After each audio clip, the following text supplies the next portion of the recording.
something to do for yourself. And if somebody does something for you that you know you couldn't get done for yourself, if you have any gratitude and home training, you ain't gonna say I did this on my own. If somebody says, how did you do that? You're gonna say, I got the hook up. So y'all come over here and just kind of park right there, because if I was preaching, I would simply say, I do have the hook up. Hallelujah, if you hear me, I got the hook up, because greater is he that is in me than he that is in me. You have the hook up, because I can do all things through Christ who gives me strength. I do have the hook up, because if God before me, who can be against me? I've got the hook up. Holler, if you hear me, make a joyful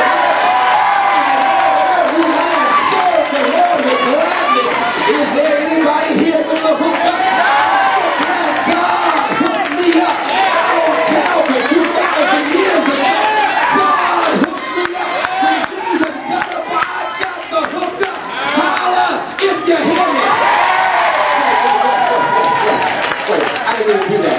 Because you was going to preach, but Nehemiah got the hook up.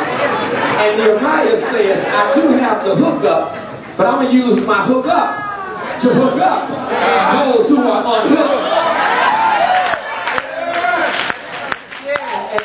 And you heard the story. Nehemiah basically calls the people in who've been exacting this economic injustice. And I love it because Nehemiah refuses to settle for charity when there's a need for social change.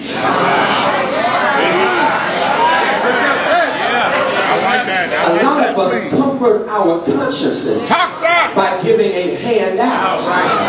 A lot of us think we're doing something because we feed somebody a fish. Some of us may even teach somebody how to fish.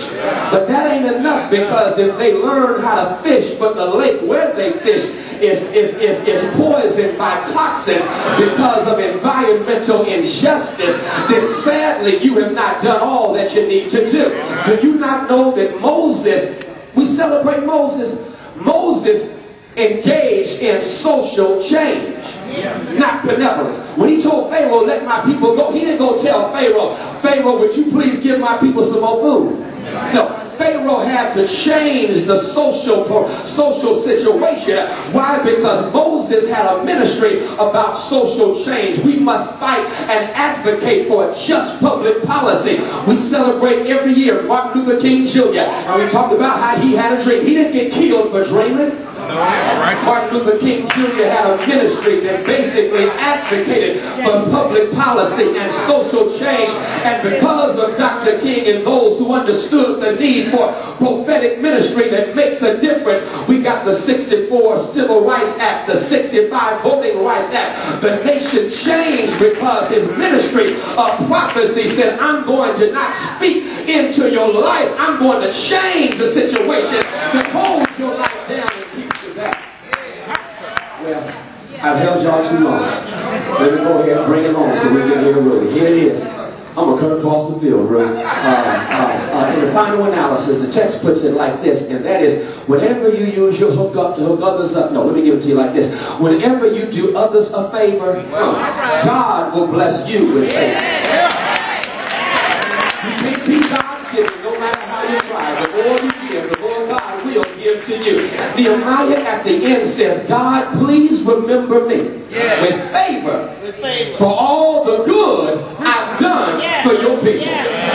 Let me say something. I don't care how much good you do for folks, sometimes those you help the most will hurt you the most. You miss that. Don't give to people in order for them to say thank you. Because the only reason you give to somebody is for them to say thank you and pat you on the back, you're going to get your feelings hurt. But you give because you know it's the right thing to give. If you give because you know God has placed it on your heart, then God says, even if they don't say thank you, you watch me shout for glory. I'll say thank you. Every now and then God will say thank you. Is there anybody in here who has done something for somebody, they didn't even turn around and say thank you, and then God has somebody else to step in your life at just the right time and do something for you that you could have done for yourself?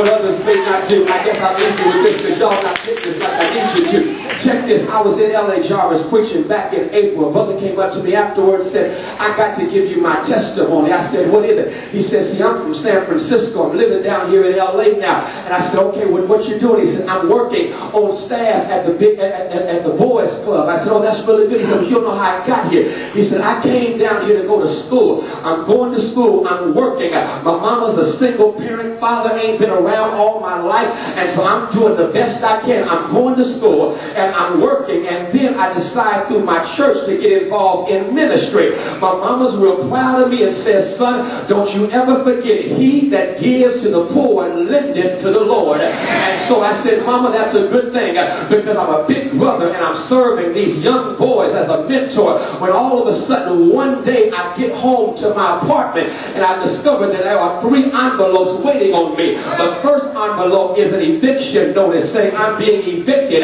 Why? Because I had kept the little dog of one of my little mentees, and the apartment complex had a policy that you did not have animals in the apartment, and so I'm being evicted from my complex. I only kept the dog over one day, and then I open up another envelope. It's a note that says I'm not to come back to my job anymore because they are downsizing. I'm not the right size, so I get outside, and so sadly here I have no job. I'm getting kicked out of my apartment. I go to school because it's lunchtime. When I get to school, I sit there at the lunch table, decide to call Mama. I say, Mama, you told me if I do right that God would be with me. But look at the envelopes I got. Mama, I got 3 envelopes today. Envelope number 1 said I'm being evicted. Envelope number 2 said that I'm being fired from my job. Mama, I'm through with God. I'm through with all of this mess. Mama said, son, you told me you had 3 envelopes. He said, Mama, I'm too scared to open up that 3rd envelope. She said, well, son, aren't you at lunch? Yes, I'm at lunch, Mama, but I don't feel like eating. Well, you ain't got to eat. Bow your head, close your eyes, and let Mama pray for you. And Mama prayed for me, Pastor Haynes. What did she pray? I said, she prayed, Lord, we thank you for what we are about to receive. And then Mama said, son, here's what you do. Open up that envelope. Call Mama back. Let me know what was in the envelope, and I'll see how God came through. And then you know what happened, don't you? He put the phone down, opened up the envelope. In that envelope was a letter from the boys club where the boy he had been serving as a mentor. And the boys club said, you've got so many good referrals that we're going to make you a counselor here in this boys club. And in this boys club, your God will give you not only housing, but we're going to pay for your schooling. And we're going to give you a brand new car.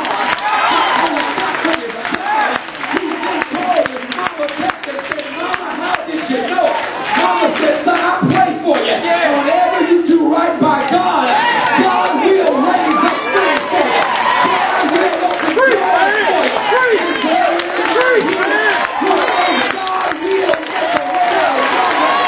And when you get to that envelope, God says, open up the last envelope because God will make a way for you. God will take care of you through everything, all the way. He will take care of you. We have a responsibility to be a blessing to the poor. And y'all get this. Whatever you do the poor with favor, God will bless you with favor.